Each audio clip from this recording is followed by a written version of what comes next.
সকল শ্রোতা বন্ধুকে নমস্কার। দেখুন, ইদানিংকালের একটা সমস্যা, বাচ্চা কথা শুনছে না। কেন এরকমটা হয়? আপনার মনে হতেই পারে আমরা তো এরকম ছিলাম না, আমরা মা বাবার কথা শুনতাম।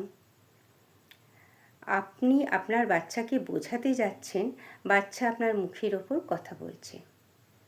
এরকম হচ্ছে না তো যে আপনার কথার আগে আপনার এনার্জি ওর কাছে চলে যাচ্ছে? আপনি ভেতরে ভেতরে অস্থির আছেন, উদ্বিগ্ন আছেন। কেন বা নম্বর কম পেল, কেন এটা পড়ছে না, এসব নিয়ে আপনি ভেতরে ভেতরে চিন্তিত আছেন। নিজেকে আগে স্থির করুন। সেটা ধ্যান, মেডিটেশন, ভোরবেলায় উঠে হাঁটুন, যা ভাবে পারেন। নিজেকে ভেতর থেকে স্থির করুন, তারপর বাচ্চাকে বোঝাতে যান। আর হ্যাঁ, ওর কোনো গুণের কথা আলোচনা করুন। তুমি এটা খুব ভালো পারো, তুমি খুব সুন্দর ঘর গুছোতে পারো। যা হোক, এমন কিছু কাজ থাকতেই পারে যেটা আপনার বাচ্চা খুব ভালো করে। ওর গুণের কথাটা আলোচনা করুন। নমস্কার।